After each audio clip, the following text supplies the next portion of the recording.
इस वक्त हम एसएससी के दफ्तर के बाहर खड़े हुए हैं और कुछ देर पहले हमारी जो एसएससी के चेयरमैन हैं एस गोपाल कृष्णन, उनसे मुलाकात हुई। कैमरे पर तो उन्होंने कुछ नहीं बताया, लेकिन ऑफ द कैमरा तमाम चीजें पर उनसे बात हुई। हमने वो सारे सवाल उनसे पूछे जो छात्रों और शिक्षकों के द्वारा उठाए जा रहे थे। हमने ये पूछा कि आपने एडिक्विटी जैसी संस्था को टेंडर क्यों दिया एग्जाम कराने का, क्योंकि उस पर पहले से तमाम आरोप थे। इसका जवाब उन्होंने ये दिया कि टेंडर देने का काम हमारा नहीं है, टेंडर की अपनी प्रक्रिया है और उसके लिए तमाम वेरिफिकेशन होते हैं।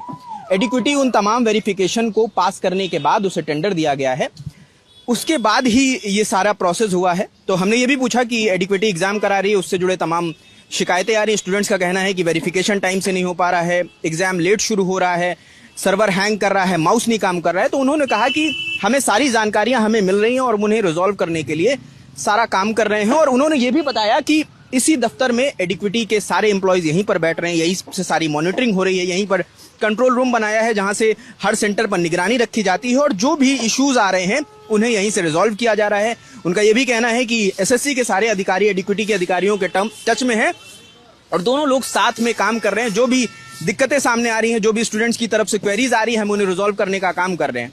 हमने उनसे ये भी कहा कि स्टूडेंट का ये भी आरोप है कि सेंटर बहुत दूर पड़ रहे हैं। तो उनका कहना है कि एडिक्विटी अभी इस मामले में नहीं है, क्योंकि ये पहला एसएससी का एग्जाम है जो वो कंडक्ट करा रही है। धीरे धीरे दिक्कतें रिजॉल्व होंगी और जो शिकायतें उनके पास आ रही हैं उन्हें रिजॉल्व करने का वो काम कर रहे हैं। उन्होंने ये भी बताया कि जिन सेंटर्स में दिक्कतें हुई हैं, जहां पे सुपरवाइजर्स फोन लेकर नजर आए हैं, उन पर कार्रवाई हुई है। तमाम सेंटर्स के सुपरवाइजर्स पर एफआईआर हुई है और एडिक्विटी पर भी वो पेनाल्टी लगाने की बात कर रहे हैं। वो कह रहे हैं एक बार एग्जाम पूरा हो जाए, ये पूरी प्रक्रिया हो जाए जो 24 तारीख से 1 तारीख तक होना है, जो एसएससी सिलेक्शन ग्रेड एग्जाम है, वो एक बार पूरी हो जाए, फिर पूरी प्रक्रिया का वो एनालिसिस करेंगे और वो जनता के लिए एक प्रेस रिलीज जारी करेंगे कि जो जो खामियां आई हैं उन्हें वो कैसे एड्रेस कर रहे हैं और किन किन खामियों पे उन्होंने काम किया है और क्या उसका रिजल्ट मिला है।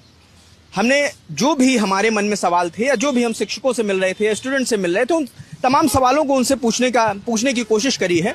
उनका यही कहना है कि हमारा मेल बच्चों के पास है, शिक्षकों के पास है, हमें मेल करिए। हमारे पास हमारी टीम है जो सारे मेल्स को सुपरवाइज कर रही है, उस पर काम कर रही है और वो जो भी परेशानियां सामने आ रही है उन्हें रिजॉल्व करने की हर मुमकिन कोशिश कर रही है।